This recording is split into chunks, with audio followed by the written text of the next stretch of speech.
Današnja avtomobilnost bo vozila po suhem snegu testnega centra, ki ga je Goodyear postavil v deželi, kjer je pozimi svetlo zgolj nekaj ur.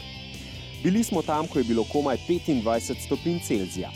Podobno ledeno progo smo z avtomobilnostjo pripravili v Planici. Spoznajte heroje, ki so pripravili progo, testirali pa smo hipsterskega kaja in dva zelo neobičajna 5-vratna kupeja. Pozdravljeni v avtomobilnosti. Danes se spet selimo na teren, v deželo, kjer je danes zjutraj sonce vzšlo ob 10, zašlo pa že okrog 3 popoldan.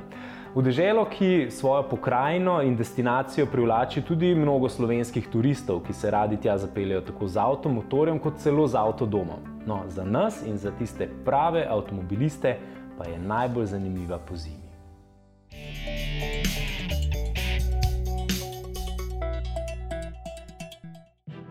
Če je zunaj vsaj minus 20 stopinj, tako kot je zdaj, če pod nogami romantično škripa, če vidite otroke, ki v šolo tečejo na tekaških smučeh, njihovi starši pa grejo v službo s pomočjo vleko haskjev ali motornih sani, potem je jasno, da smo dobrih 300 km nad arktično črto, le kakšnih 100–150 km od Nordkapa in konca Evrope v deželi prav posebnega testiranja. Smo torej v pokrajini, kjer se vozniki pozimi vozijo z gumami, iz katerih štrlijo kovinske špice, saj cestarji cest ne ščistijo do suhega. In voznike, ki po teh zasneženih cestah vozijo vsakodnevno, zelo hitro prepoznaš. Omejitve hitrosti namreč dosegajo samo oni, samo domačini. Vsi drugi vozimo počasneje.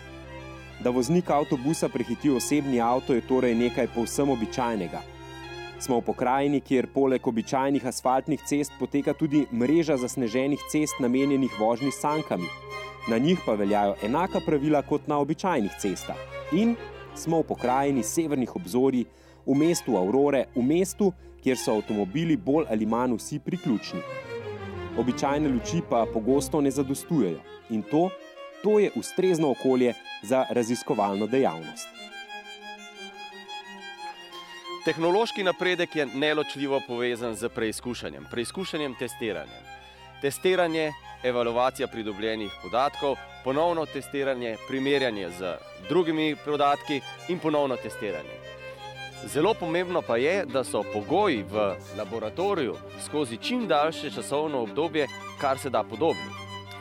Ekstremno nizke, stabilne temperature in vozna podlaga z slabim oprijemom so idealen laboratorij za preizkušanje posameznih delov avtomobila, še posebej podvozja, krmilnega mehanizma in asistenčnih sistemov, ter seveda kombinacije vsega skupaj. Testiranja tukaj pa nikakor niso poceni, zahtevajo pa tudi veliko časa.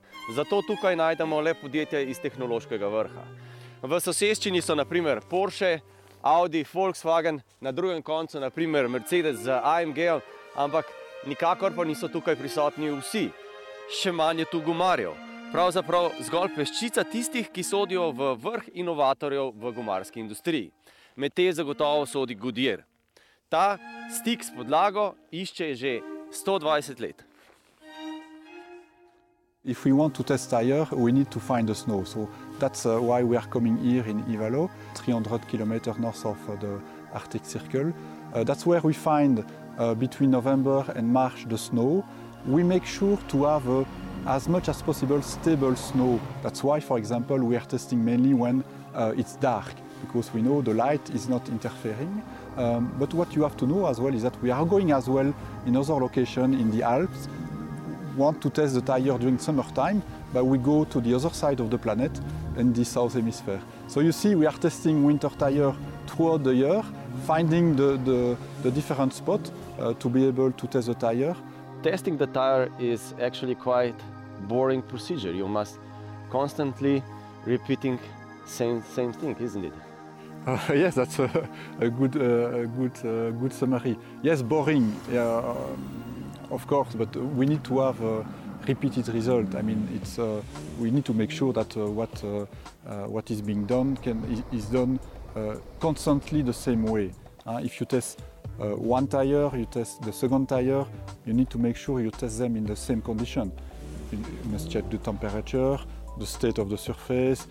The driver also is very important. The way he turns, the way he brakes, I mean, we should test the tire, not the driver. So yes, it could be boring at the end, but we need to make it as consistent as possible to be able to compare the tire.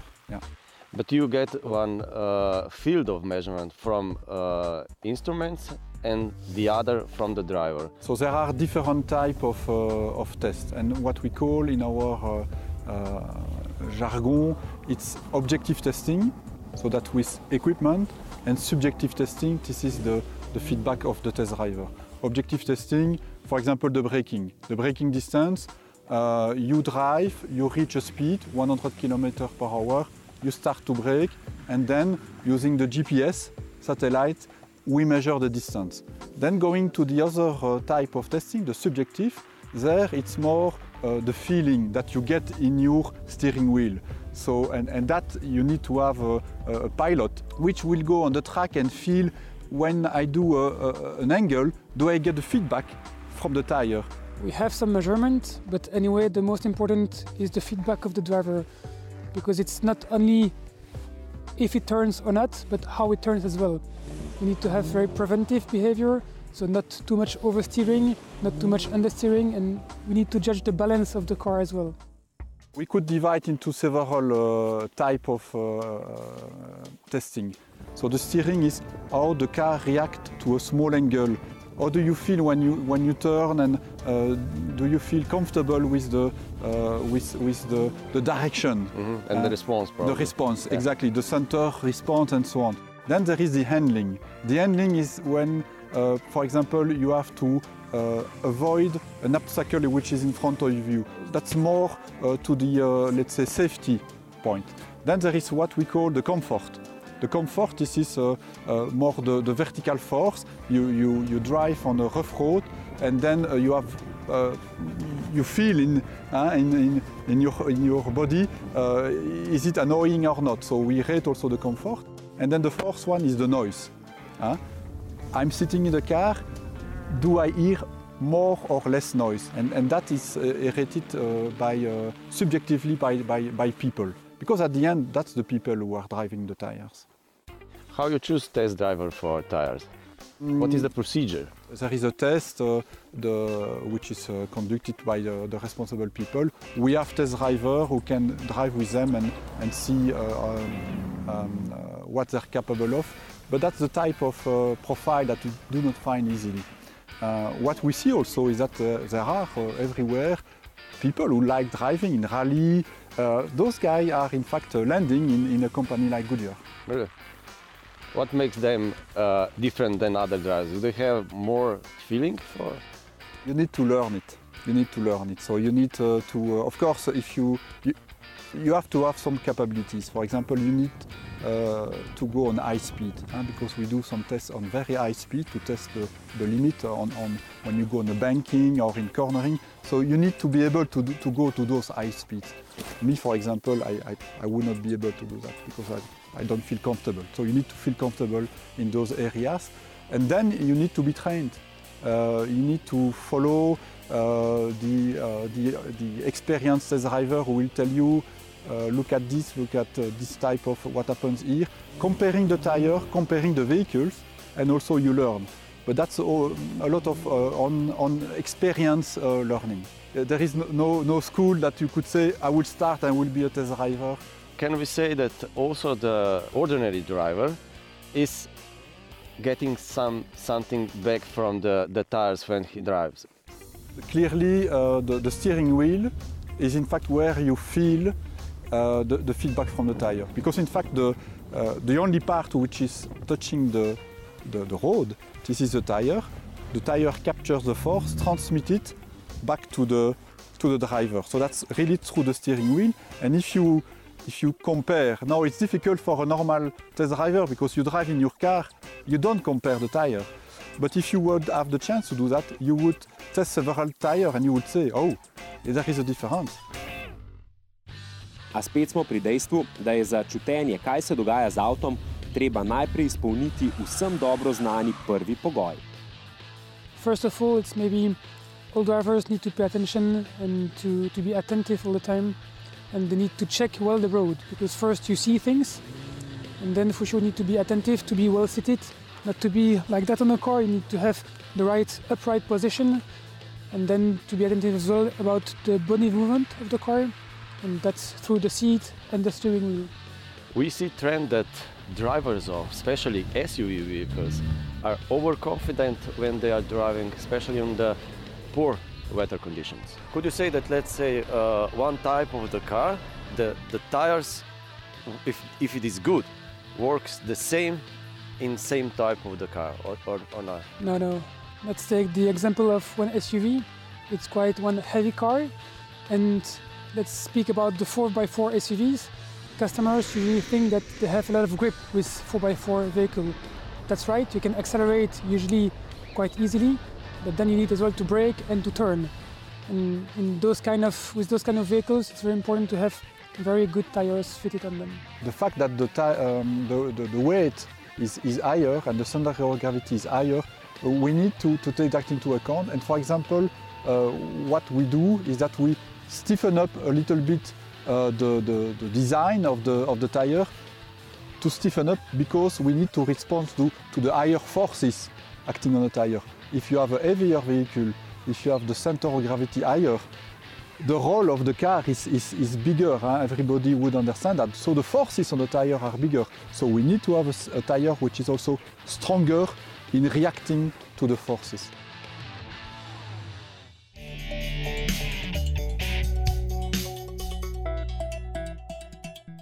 Za Opel že vemo, da nič več ne bo, kot je bilo.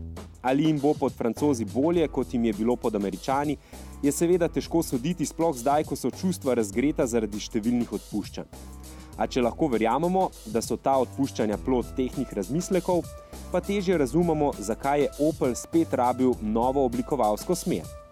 Sploh, ker je s prejšnjo dizajnersko usmeritvijo že uspehe. Namreč Insignia navduši zgolj z nosom, za zadek pa med našim testiranjem nismo ujeli niti ene same besede navdušenja. Ogledovalci so si bili namreč složni, da je karavan oblikovno veliko bolj posrečen. To pa bi v resnici Oplove stratege moralo vsaj malo zaskrbeti. Kajti v dobi SUV-jev Insignijin avtomobilski segment navdušuje predvsem s premijsko opremljenimi kupejevsko oblikovanimi avti. Tudi zato so Oplovci največ upov položili prav v takšno izvedenko. Dali so ji tudi zveneče ime Grand Sport. Kot 5-vratni kupe nova Insignia ponuja nižje, torej športnejše, kupejevsko sedenje. S tem se Insignia verjetno odmika od starejših kupcev. Prostora je sicer načeloma dovolj, sploh za kolena, nekaj manj pa za glave. Prtljažnik pa je dolg in prostoren.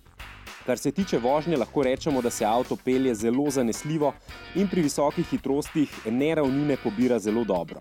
Tudi majhen 1,5 litrski bencinski motor lahko pohvalimo, z odličnimi zmogljivostmi in porabo samo okoli 7 litrov zlahka zasenči marsikateri dizel, smo bili pa resnično šokirani, ko smo zagledali sklopko. Ročni menjalnik pa res ne spada več v tako fin avto, čeprav je menjalnik sam po sebi kar dober. A če vse skupaj potegnemo pod črto, lahko rečemo, da nas je Insignia pustila hladno. Manjka ji bolj izrazit karakter. Ni ne športna, ne vzorno udobna, ne rekordno prostorna, ne poslovno prestižna, še lepa je zgolj na enem koncu. Manjka je nekaj, kar bi prevzelo. Nekako ocenjujemo, da bo zanimiva kvečemu tistim, ki iščejo samo tisto, kar je Insignia že doslej bila. Ob nastopaških tekmecih, kot sta Arteon in Stinger, ter ob prostornih klasikih tipa Passat, Mondeo, Superb, Insignia kar nekako izvodeni. Po oglasih vam predstavimo še enega 5-vratnega kupeja, tokrat značajsko veliko bolj izrazitega, a ravno s tem je še veliko bolj neobičajen. V tokratnih novicah poročamo o prvem velikoserijskem električnem kombiju in številnih ženevskih novostih. Preizkusili pa smo tudi malega Forda za vse, ki imajo raje preprosto, kot pa moderno tehnologijo.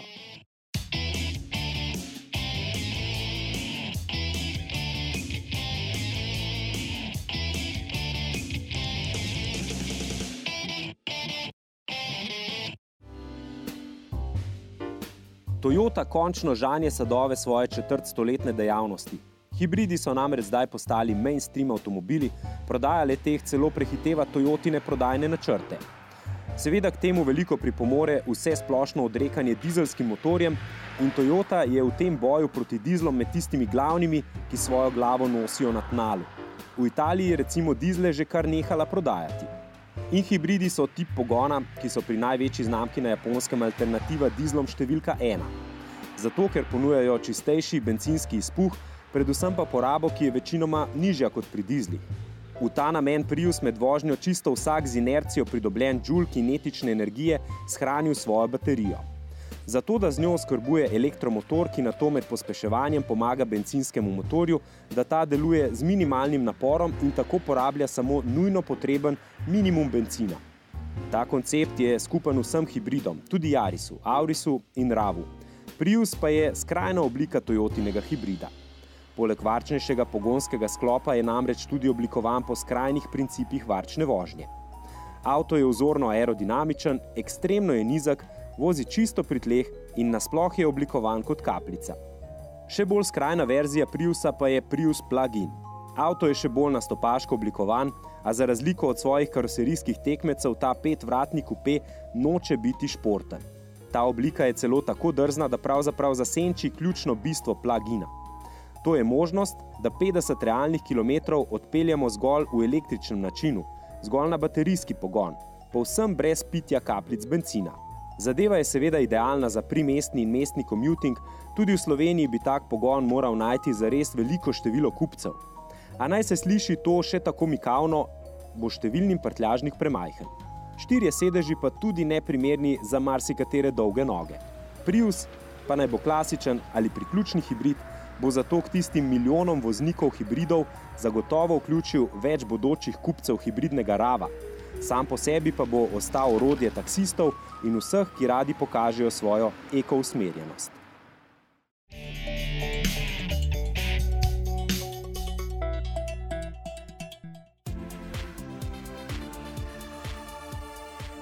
V MMC-jevih avtomobilskih novicah smo prejšnji teden poročali o novi generaciji razreda A.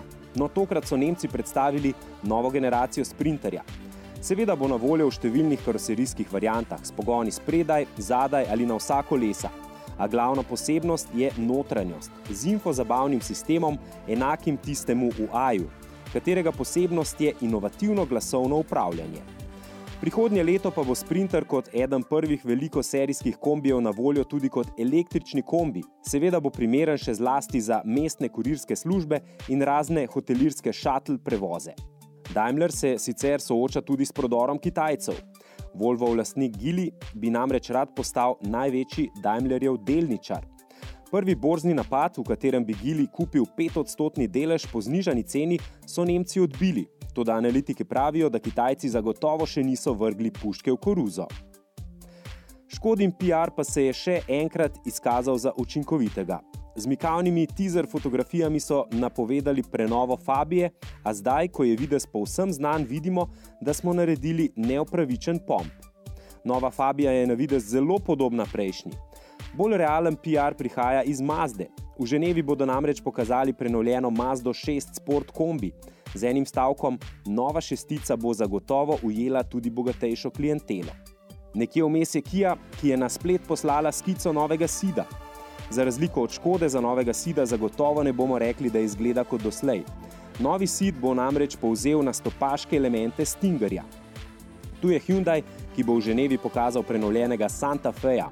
Ta bo navduševal z drzno obliko manjše kone, ki bo v Ženevi dobila tudi verzijo z električnim pogonom. Precej manj pričakovana novica pa je, da električni pogon razvijajo celo pri Harley Davidsonu.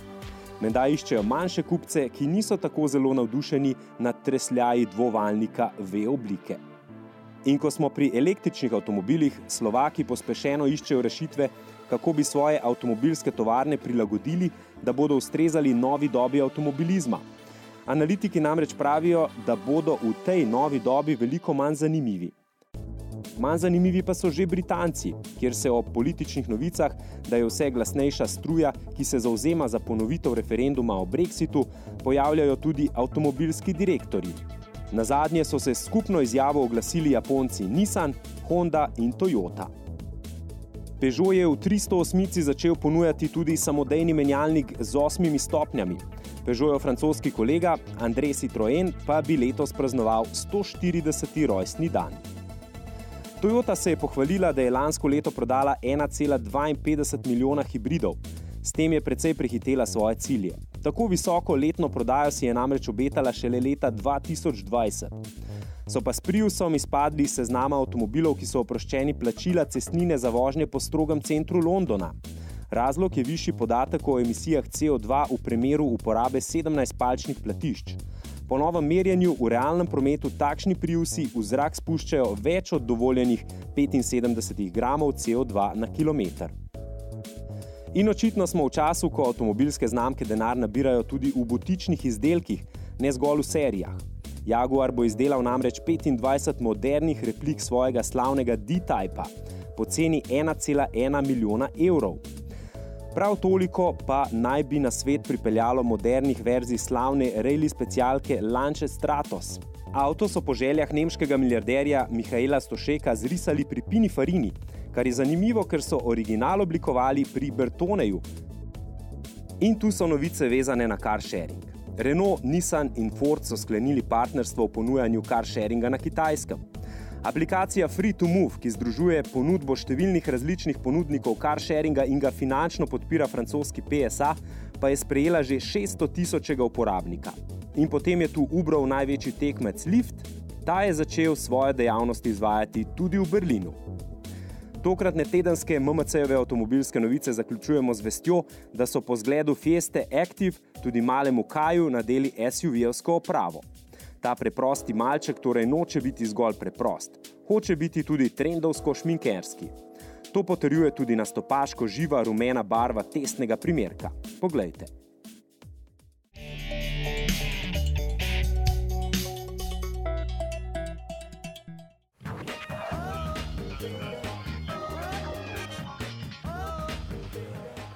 Kaj je začel kot simpatičen jajček, ki je navdušil še posebej kot mestna ritka Kylie Minogue. Potem je postal licenčni Fiat 500. Takrat so pri Fordu trdili, da je dovolj šik celo za Jamesa Bonda oziroma za njegovo latino lepotico. A se s tem ni strinjalo prav veliko kupcev. No, zdaj se K vrača, spet v neki povsem novi obliki in nam pripoveduje zgodbo, ki razen imena z originalno nima prav velike veze. In praksa kaže, da je novo ponavadi boljše od starega, a so vozniki, ki raje vzamejo staro kot novo. Prav to dejstvo Kaju omogoča, da vozi v štric z novo Fiesto. Ni namreč najbolj običajno, da ima ena znamka v ponudbi dva bolj ali manj enako velika avtomobila. Je pa res, da sta Fiesta in K ob podobnih merah precej različna Forda. Fiesta recimo ponuja veliko boljše, se pravi bolj dinamične vozne lastnosti, tudi Turbo EcoBoost je veliko prijetnejši, saj živahno pospešuje iz nizkih vrtljajev, medtem ko je Kajov motor treba ves čas gnati, da je sploh kaj iz njega. Fiestina kabina je tudi v vsem veliko bolj moderna, nudi najsodobnejšo varnostno opremo in pripomočke za vožnjo in na Fiestin modern infozabavni sistem Sync 3 lahko recimo tudi prežarčimo telefon. A morda se ravno v tej modernosti kaže želja oziroma potreba po Kaju. Marsikatero voznico oziroma voznika moderna tehnika odbija. To so recimo ljudje, ki se zavestno odločajo za preprostejši mobilni telefon s pravimi tipkami. Pa ne gre vselej za tehnofobe. Marsikdo med njimi je zgolj pragmatik, ki noče plačevati več za nekaj, kar mu ne pomeni veliko. In ja, res je, da bo všeč starejšim, še posebej v takšni rumeni barvi. Zreli ljudje imajo namreč pogosto radi isto kot mladi.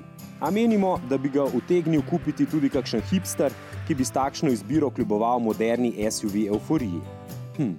Lani so si kupili tiste stare dobre Nokie na tipke, letos pa morda Kaja.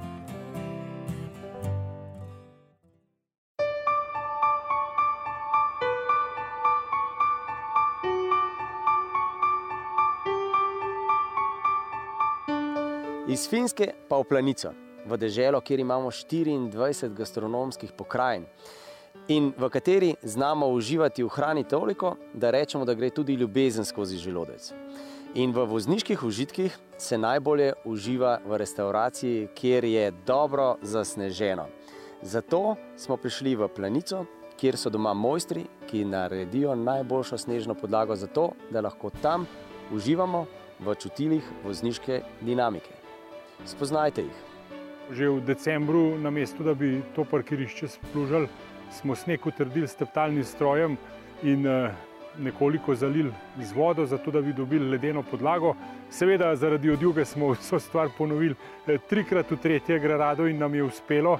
Dejansko ob tem zadnjem sneženju smo celotno površino resnično utrdili s teptalnim strojem, potem pa krepko zalili z vodo. Nekaj vode smo polili kar z gasilskimi cevmi, nekaj pa smo jo prav zato, da se je enakomerno razpršila po površini kar s snežnimi topovi, ampak ne v režimu priprave umetnega snega, ampak samo zato, da smo čim bolj razpršili to vodo v sam sneg. Kasneje vso zadevo še enkrat steptali in tako mislim, da uspeli narediti kar kvalitetno podlago. Več o tem, kako smo skupaj z vami uživali na tej ledeni, čvrsti zimski podlagi v Nordijskem centru v Planici, pa v prihodnji oddaji. Ja, naslednji teden se spet selimo nazaj v naše kraje. Do takrat pa pridno klikajte na naš zavihak avtomobilnost na www.rtvslo.si, pa seveda na YouTubeu, kjer lahko pogledate tudi daljše teste avtomobilov, ki vam jih predstavljamo, pa seveda ne pozabite na Instagram in Facebook. Se vidimo.